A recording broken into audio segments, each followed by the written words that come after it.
누군가가 우리의 인생을 이렇게 표현했습니다. 사람은 태어날 때 울며 태어나고요. 살면서 끊임없이 울고요. 그리고 심지어 죽을 때도 사람들을 울린다. 눈물 없이 살 수 없는 인생이 우리네 인생인 듯 합니다. 그렇기 때문에 가능하면 웃으며 살아야 됩니다. 이런 말도 있죠. 웃으면 복이 온다. 맞는 말인 것 같습니다. 웃으며 살도록 부단히 노력해야 됩니다. 슬픔이 없고 울음이 없고 기쁘고 즐겁게 살 수만 있다면 얼마나 좋을까요? 할 수 있다면 여러분 찡그리지 마시고 짜증내지 마시고 혼자만 인생의 모든 짐을 다 지고 있는 듯 오만상치 부리지 마시고 또 열도 받지 마시고 불평하지도 마시고 화도 내지 마시고 웃으며 살 수 있기를 바랍니다. 우리 그리스도인은 이렇게 생각합니다. 성령 충만하면 기쁨이 넘친다. 믿어지면 아멘. 성령 충만하면 기쁨이 충만하게 되는 줄 믿습니다. 왜 그럴까요?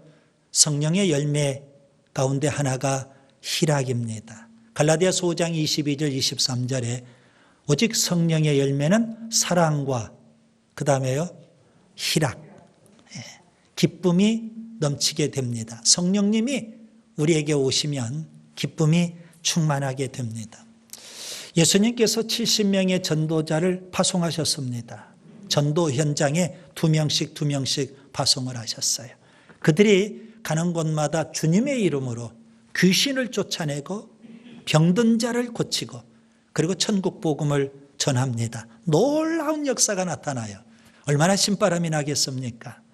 그들이 전도 사역을 끝내고 예수님 앞에 돌아오는데 기쁨으로 돌아와요. 그리고 예수님 앞에 신바람 나게 그들이 했던 전도 사역을 보고합니다. 그때 예수님께서 기뻐하시면서 제자들에게 이렇게 말씀하셨습니다.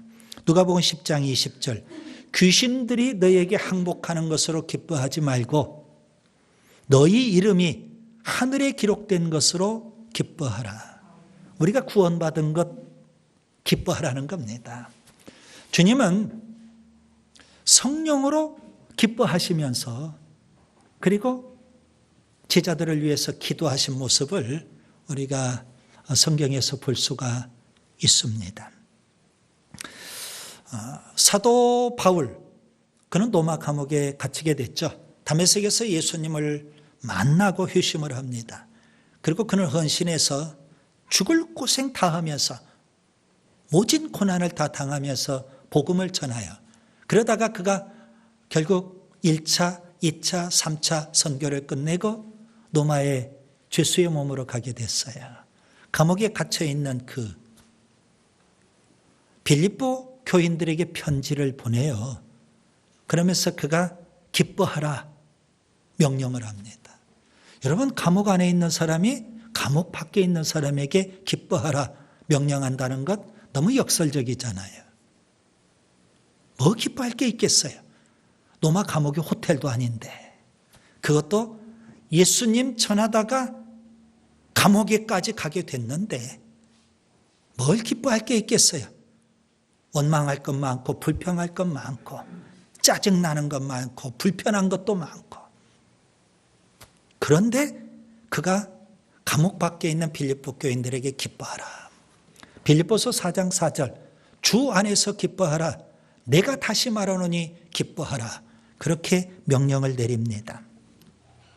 여러분 우리 그리스도인은 기뻐해야 됩니다. 다른 거 다 놔두고 예수님 때문에 기뻐해야 되는 줄 믿습니다. 예수님이 주신 구원 때문에 기뻐해야 되는 줄 믿습니다. 그리고 또 예수님이 우리에게 구원뿐만 아니라 교회를 주셨어요. 우리에게 영광스러운 교회를 주신 것 때문에 기뻐해야 되고요. 그리고 주신 직분, 은사, 사역 때문에 우리가 충성할 수 있는 것 기뻐해야 되고요. 그리고 이 땅의 삶이 전부는 아니잖아요. 우리가 천국에서 영원히 살게 될 거예요.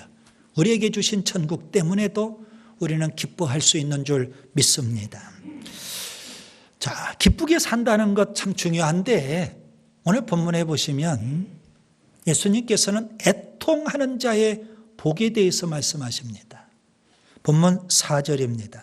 애통하는 자는 복이 있나니 그들이 위로를 받을 것이며, 상당히 충격적이고 대단히 역설적인 말씀입니다. 그리스도인이라면, 예수님의 제자라면 마땅히 애통의 눈물이 있어야 된다는 겁니다. 여러분, 우리가 신앙생활하면서 애통의 눈물이 말라버렸다면 어찌 제자라고 할 수 있고 그리스도인이라고 할 수 있을까요? 애통의 눈물이 말라버렸다면 그것은 참 불행한 일입니다. 여러분 꼭 기억하세요. 성경에는 기뻐하라고도 말씀하지만 애통하라고도 말씀하고 있다는 사실입니다. 누가복음 6장 25절, 화 있을진저 너희 지금 웃는 자여 너희가 애통하며 울리로다. 예수님은 지금 웃는 자의 복이 아니라 지금 애통하는 자의 복을 말씀하고 계십니다. 여러분, 한편으로는 우리가 웃음과 기쁨을 잃어버리면 안 돼요. 그리고 또 한편으로는 우리가 애통과 눈물을 잃어버리면 안 되는 겁니다. 예수님이 말씀하신 애통은 무슨 의미일까요? 애통, 우리는 흔히 정서적으로 혹은 감정적으로 슬픔, 우울함, 그런 의미가 아니라 통곡 혹은 비통, 그런 의미로 예수님께서는 애통을 말씀하셨습니다. 절대적인 슬픔, 말로 다 표현할 수 없는 슬픔, 아주 극한 슬픔을 주님이 말씀하고 계신 겁니다. 지난 시간 심령이 가난한 자, 그 가난은 잠시 우리의 필요가 없는 그런 상태가 아니라 절대적인 가난, 아주 극한 가난, 절대 빈곤 상태라고 말씀을 드렸죠. 애통도 역시 절대 슬픔, 극한 슬픔을 의미하는 겁니다. 물론 육적인 슬픔도 그런 경우가 간혹 있기는 하겠죠. 그런데 육적인 슬픔보다 이것은 영적인 슬픔. 그래서 애통을 가리켜서 우리는 거룩한 애통, 이렇게도 표현할 수 있습니다. 바울은 이렇게 말씀했습니다. 고린도후서 7장 10절에 하나님의 뜻대로 하는 근심은 후회할 것이 없는 구원에 이르게 하는 회개를 이루는 것이요 세상 근심은 사망을 이루는 것이니라. 바울이 두 가지 근심을 말합니다. 하나는 세상 근심, 또 하나는 하나님 뜻대로 하는 근심. 여러분, 세상 근심은 결국 우리로 하여금 후회하게 한대요. 그리고 그 끝은 사망이래요. 반면에 하나님 뜻대로 하는 근심은 결국 우리로 하여금 회개하게 하고 그 끝은 생명이 된다는 겁니다. 그래서 예수님이 말씀하신 애통이라는 것은 죄인이 자기의 죄를 깨닫고 하나님 앞에서 통에 자복하며, 그렇죠? 통곡의 눈물을 흘리며 그러면서 하나님의 거룩을 소망하는 그런 애통이라고 표현할 수 있겠습니다. 저는 오늘 애통하는 자의 복에 대해서 세 가지를 말씀드리려고 합니다. 첫째, 죄를 회개해야 합니다. 우리 주변에 보면 죄를 짓고도 아주 뻔뻔한 사람이 너무 많습니다. 죄를 슬퍼할 줄도 모르고 죄를 부끄러워할 줄도 모릅니다. 죄를 짓고도 그것이 죄인 줄도 모르고, 그러니 회개할 줄도 모릅니다. 하나님의 엄한 심판이 있는 것도 모르고 심지어 지옥 무서운 줄도 모릅니다. 그렇게 죄짓고 살아요. 그러면서 다른 사람의 죄에 대해서는 용납이 안 돼요. 너무 쉽게 정죄하고 너무 쉽게 비난하고 판단해 버립니다. 예수님은 이렇게 말씀하시죠. 마태복음 7장 3절, 어찌하여 형제의 눈 속에 있는 티는 보고 내 눈 속에 있는 들보는 깨닫지 못하느냐. 아니, 내 눈 속에는 들보가 있는데 형제의 눈 속에 있는 티만 보고 그걸 비난하고 정죄하는 것이 바로 사람들이라는 겁니다. 여러분, 우리 자신을 돌아보고 성찰한다는 것 대단히 중요한 일입니다. 특별히 하나님 앞에 선 우리의 모습을 볼 수 있어야 돼요. 바울은 늘 하나님 앞에서 신전 의식을 갖고 살았죠. 그래서 우리도 하나님 앞에서 나의 참 모습을 발견할 수 있어야 됩니다. 여러분, 성경은 영혼의 거울과 같습니다. 성경 앞에 우리 자신이 오랜 시간이 있어야 우리 자신의 참 모습을 볼 수 있는 겁니다. 예수님께서 바리새인과 세리의 기도 비유를 말씀하셨어요. 바리새인이 있고 세리가 있어요. 두 사람의 차이점은 뭘까요? 바리새인은 사람 앞에 선 자신의 모습만 봅니다. 썩 괜찮은 신앙인이거든요. 열심히 신앙으로 살거든요. 그래서 스스로 의롭다고 여겨요. 다른 사람은 쉽게 정죄해요. 쉽게 비난해요. 그리고 함부로 무시하고 멸시해요. 그게 바리새인이었어요. 반면에 세리는 하나님 앞에서 자신의 모습을 봐요. 내가 얼마나 엄청난 죄인인가를 깨닫고 내 가슴을 치면서 통의 눈물을 흘리는 겁니다. 누가복음 18장 13절 하나님이여 불쌍히 여겨 주옵소서. 나는 죄인이로소이다. 그러면서 자신의 죄된 모습을 하나님 앞에 드러내고 회개의 눈물을 흘리게 되는 겁니다. 여러분, 세리처럼 하나님 앞에서 우리 자신을 돌아보고 내 죄를 깊이 뉘우치고 통회의 눈물을 흘려야 되는 줄 믿습니다. 사도행전에 보면 예수님께서 비유로 말씀하신 바리새인과 세리의 기도 비유가 실제 일어나고 있음을 보게 됩니다. 사도행전 2장에 성령 충만한 베드로, 그가 3,000명의 청중들 앞에 설교를 합니다. 여러분, 그때 3,000명의 청중들은 어떤 반응을 보였을까요? 100% 그들 모두가 마음이 찔렸습니다. 설교 말씀을 듣고. 그리고 그들은 다 자기들의 가슴을 치면서 설교하는 사도에게 외칩니다. 사도행전 2장 37절 형제들아 우리가 어찌할꼬. 대대적인 회개 운동이 일어나요. 반면에 사도행전 7장에 보면 성령 충만한 스데반이 사내디는 공회에 가서 설교를 합니다. 복음을 전해요. 그때 사내디는 공회원들은 어떤 반응을 보였을까요? 동일하게 베드로가 설교할 때 3,000명의 청중들 마음이 찔린 것처럼 사내들은 공회원들도 마음이 찔렸어요.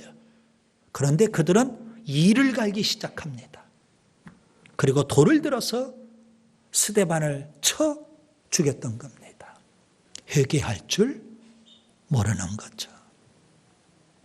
자신을 돌아봐야 되는데 자신을 돌아보지 않아요. 예레미야 선지자는 이렇게 표현합니다. 만물보다 거짓되고 심히 부패한 것은 사람의 마음이라는 겁니다. 그렇기 때문에 더더욱 우리 자신을 돌아보고 내가 얼마나 엄청난 죄인인지 내 죄를 깊이 뉘우치고 하나님 앞에 통회의 눈물을 흘려야 된다는 것. 그런 사람이 복 있는 사람이다. 오늘 본문에 그렇게 말씀하고 있습니다. 요엘서 2장 12절 13절 너희는 이제라도 금식하고 울며 애통하고 마음을 다하여 내게로 돌아오라. 너희는 옷을 찢지 말고 마음을 찢고 너희 하나님 여호와께로 돌아올지어다. 요엘 선지자가 그렇게 외쳤습니다. 우리의 마음을 찢고 하나님 앞에 나와서 통회의 눈물을 흘려야 된다는 겁니다. 여러분, 다윗이 죄를 범했죠. 나단 선지자의 책망을 통해서 다윗은 하나님 앞에 회개를 합니다. 그의 회개의 눈물은요, 심지어 침상과 담요가 젖을 정도로 그렇게 통해의 눈물을 흘려요. 사도 베드로 그는 장담했어요. 예수님 절대 부인하지 않고 절대 떠나지 않겠다는 겁니다. 그런 그가 몇 시간 뒤 예수님을 모른다고 3번이나 부인하고 말았어요. 그 순간 닭울음 소리가 들려요. 예수님이 말씀하신 대로. 그는 닭울음 소리를 듣고 예수님 말씀이 생각이 나요. 그러면서 통곡하며 회개하는 겁니다.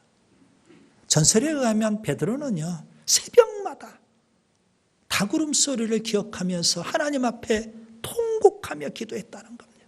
회개의 눈물을 흘려요. 사도 바울을 잘 아시죠?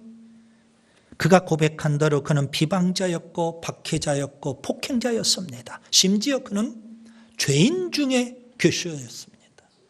지옥에 가도 지옥의 아랫목에 가야 될 정도로 죄인이에요. 그런 그가 하나님 앞에 통회하면서 탄식하며 기도합니다. 로마서 7장 24절 오호라 나는 곤고한 사람이로다. 이 사망의 몸에서 누가 나를 건져내랴. 여러분 사람은 누구나 다 실수할 수 있어요. 무지해서 혹은 연약해서 우리가 죄를 범할 수 있다고요. 그런데 문제는요, 죄를 범하고 나섭니다. 미련한 자는 자꾸 죄를 감춥니다. 변명합니다. 회개할 기회를 다 놓쳐버립니다. 반면에 지혜로운 자는 하나님 앞에 솔직히 죄를 시인하고 고백하고 통회의 눈물을 흘리는 겁니다. 그런 사람이 복이 있는 사람.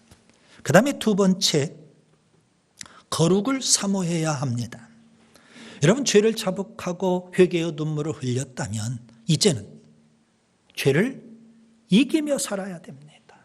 거룩하고 성결하게 살아야 됩니다.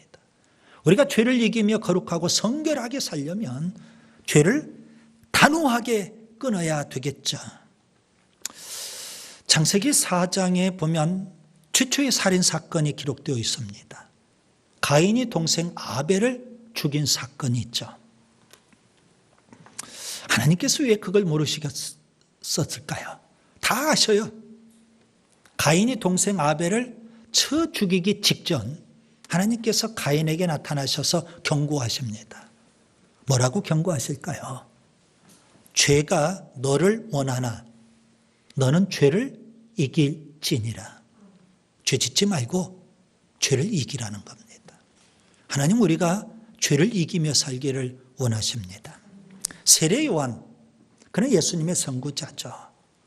광야에서 유대인들에게 외칩니다. 회개하라, 천국이 가까이 왔느니라. 그 메시지를 들었던 유대인들이 다 세례 요한 앞에 나옵니다. 요단강에서 통회의 눈물을 흘려요. 그리고 세례 요한을 통해서 거기에서 물세례를 받습니다. 그런 그들에게 세례 요한이 또 외칩니다. 뭐라고 외칠까요? 회개에 합당한 열매를 맺어라. 무슨 의미예요? 이제 회개했으면 더 이상 죄 짓고 살지 말라는 겁니다. 죄를 단호하게 끊고 거룩하고 성결하게 살라는 거예요. 하나님은 우리가 죄를 끊고 거룩하고 성결하게 살기를 원하셔요. 내 문제는 여러분 죄를 끊는다는 것 절대 쉬운 일이 아니라는 사실입니다. 왜 그럴까요? 죄라는 것은 대단한 권세가 있어요. 바울은 로마서 5장에서 이렇게 표현합니다. 죄가 사망 안에서 뭐한다? 왕노릇한다. 누가 왕노릇해요? 죄가 왕노릇해요. 그러니 우리 모두는 죄가 시키는 대로 죄 짓고 살 수밖에 없는 거예요. 그래서 세상 사람들이 죄가 왕노릇하니까 죄의 지배 아래서 죄가 원하는 대로, 죄가 시키는 대로 죄 짓고 사는 거예요. 우리가 하나님 앞에 회개했다고 해서 여러분 왕노릇하던 죄가 우리를 순순히 놔주겠느냐고요. 여러분 죄는 끈질깁니다. 죄는 집요합니다. 절대 우리를 쉽게 놔주지 않습니다. 그렇기 때문에 여러분 회개했다면 이제는 죄를 단호하게 끊는 결단이 있어야 됩니다. 예수님은 이렇게 말씀하셔요. 마태복음 18장 8절 9절 만일 내 손이나 발이 너로 하여금 범죄하게 하거든 뭐하라? 찍어버리라. 만일 내 눈이 너로 하여금 범죄하게 하거든 뭐하라? 빼어버리라. 예수님께서 왜 이렇게 과격한 표현을 쓰셨을까요? 손과 발을 찍어버려라. 눈을 빼버려라. 너무 과격하시잖아요. 죄를 끊는 단호한 결단이 있어야 된다는 것을 주님이 상징적으로 표현하신 겁니다. 바리새인이 예수님께서 성전에서 설교하고 계시는데 한 여자를 끌고 왔어요. 머리채를 잡고 질질 끌고 예수님 앞에 왔어요. 그녀는 간음하다가 현장에서 붙잡힌 여인이에요. 유대인의 율법에 의하면 그런 여인은 돌로 쳐 죽이게 되어 있는 거예요. 그런데 먼저 정죄해야 되잖아요. 그래서 예수님 앞에 끌고 왔어요. 정죄하고 돌로 쳐 죽이겠다는 거예요. 씩씩거리고 있어요. 예수님께서 뭐라고 하실까요? 너희 중에 죄 없는 자가 먼저 돌로 쳐라. 바리새인도 다 죄인이잖아요. 죄의식이 있잖아요. 그래서 그들은 그녀를 정죄하고 돌로 쳐 죽이려고 했는데 그냥 예수님 곁을 도망치듯 물러갈 수밖에 없어요. 예수님과 그녀가 남았어요. 주님은 그녀에게 말씀하셔요. 나도 너를 정죄하지 아니하노니 가서 다시는 뭐하라? 죄를 범하지 말라. 주님은 회개했으면 이제 죄를 이기며 살라는 겁니다. 다윗에 대해서 방금 전에 말씀을 드렸죠. 다윗은 우리아의 아내 밧세바와 간음을 했어요. 그리고 그녀의 남편 우리아 장군을 적진 깊숙이 보내요. 전사하게 만들어요. 간음죄와 살인죄를 저질렀어요. 우리아 장군이 죽자 밧세바를 급히 아내로 삼아버렸어요. 완전 범죄를 꿈꾼 거예요. 아무도 모른다는 거죠. 그런데 여러분 아셔야 돼요. 하나님이 다 보고 계셨어요. 나단 선지자를 보내서 다윗의 죄를 책망하십니다. 그는 왕임에도 불구하고 절대 군주죠. 왕임에도 불구하고 선지자 나단의 책망을 듣고 하나님 앞에 엎드려 통회하며 회개합니다. 그때 쓴 시가 시편 51편 참회시죠. 그는 그 참회시 안에 이렇게 기도를 해요. 시편 51편 10절 하나님이여 내 속에 정한 마음을 창조하시고 내 안에 정직한 영을 새롭게 하소서. 다윗은 하나님의 거룩을 앙망해요. 거룩을 소망해요. 그런 마음을 담아서 하나님 앞에 기도를 드리고 있는 겁니다. 토마스 왓슨이라는 분이 있어요. 그는 하나님의 자녀가 매일 애통해야 된다는 겁니다. 그 이유가 뭘까요? 매일 애통하는 것은 타락으로 미끄러지는데 좋은 대책이 된다. 우리는 죄를 몰아내기 위해서 매일 울어야 한다. 여러분, 거룩한 애통을 지금 말하고 있는 거예요. 뭐 하기 위해서? 죄를 몰아내기 위해서. 우리가 거룩하고 성결하게 살기 위해서 거룩한 애통이 필요해요. 단지 지은 죄 회개하고 끝나지 마시고, 물론 죄 지은 거에 대해서 회개의 눈물을 흘려야죠. 그런데 한 걸음 나아가 적극적으로 이제 하나님의 거룩을 사모하며 거룩하게 살기 위한 그런 애통이 우리에게 있어야 되는 겁니다. 이것이 바로 애통하는 자의 복입니다. 그 다음에 세 번째, 위로를 경험해야 됩니다. 애통하는 자에게 하나님께서는 무엇을 선물로 주실까요? 위로입니다. 하나님은 위로의 하나님이시죠. 고린도후서 1장 3절 찬송하리로다. 그는 우리 주 예수 그리스도의 하나님이시여 자비의 아버지시여 모든 위로의 하나님이시니라. 하나님은 어떤 분이라고요? 위로하시는 분. 예수님과 성령님도 위로하시는 분입니다. 예수님께서 태어나실 때 예루살렘에 시므온이라는 사람이 있었어요. 그는 아주 경건하게 살았어요. 의롭게 살았어요. 그런데 그에 대해서 이런 표현이 씁니다. 이스라엘의 위로를 기다리는 자라고 했어요. 시므온이 이스라엘의 위로를 기다렸다고 하는데 그가 기다린 이스라엘의 위로는 뭘까요? 메시아 예수 그리스도. 예수님이 우리의 위로가 되시는 줄 믿습니다. 예수님 십자가에 죽으실 때 그 전날 밤 제자들에게 성령에 대해서 말씀하셔요. 성령을 가리켜서 보혜사 또는 또 다른 보혜사.